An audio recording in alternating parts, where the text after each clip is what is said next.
مردنی جوبرائیل عومەر مامۆستای ئوسترالی لە ئەفغانستان چیرۆکی کاریگەری ناوبراو دەخاتەوە بەرباز کە چۆن لە ژێر دەسەڵاتی تالیباندا موسڵمانبوونی خۆی ڕاگەیاند. بارپرسانی تالیبان مردنی جوبرائیل عومەر مامۆستای ئوسترالی تەمەن 54 ساڵی دوای توشبوونی بە نەخۆشی شێرپەنجە بۆ ماوەی چەند ساڵێک ڕاگەیاند. چیرۆکەکە لێرەوە دەستی پێکرد.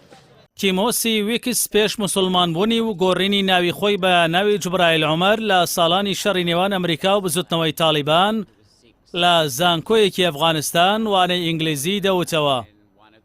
مانگی ئابی ساڵی 2016 چەند چەکدارێکی بزوتنەوەی تالیبان لە کابۆلی پایتەختی ئەفغانستان بە هەڕەشە و بەکارهێنانی چەک تیمۆسی ویکس و کیڤن کینگی ئەمریکی هاوڕێیان ڕفاند.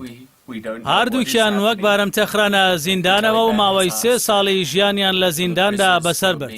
ئەوەی جێی سەرنجە تیمۆسی لە بری دۆشتامان و ترس و لە ڕاوکێ لە زینداندا دەستی بە تێڕامان لە ئیسلام و بیرکردنەوەی قوڵ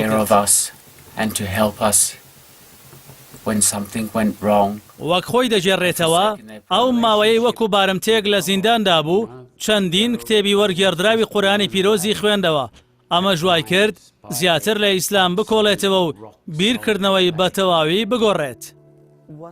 لە مانگی ئایاری ساڵی 2018 تیمۆسی ویکس موسڵمانبوونی خۆی ڕاگەیاند و وتی ڕەنگەوە بزانن تالیبان لەم بڕیارەدا پاڵپشتیان کردوم، بەڵام تەنیا بڕیاری خۆمە و ئەوان بە هیچ شێوەیەک یارمەتیان نەداوە.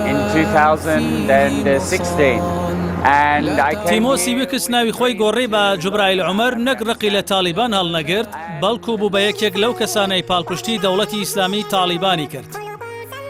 لە 20 تیشرینی دووەمی ساڵی 2019 لە ڕێکەوتنێکی ئاڵۆگۆڕی بارمتەدا تیمۆسی ویکس و هاوڕێکەی لە بەرامبەر 3 سەرکردەی بزوتنەوەی تالیبان ئازادکران کە یەکێکیان ئەنەس حەقانی سەرکردەی دیاری تالیبان بوو.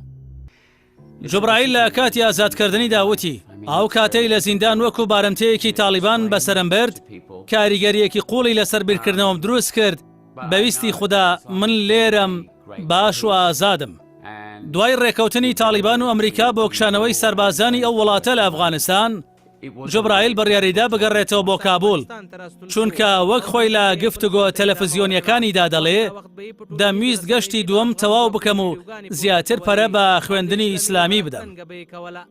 لە کاتی گەڕانەوەیدا لەلایەن بەرپرسانی تالیبانەوە پێشوازیەکی گەرمی لێکرا، هەروەها بەشداری دامەزراندنی ئیماراتی ئیسلامی ئەفغانستانی کرد.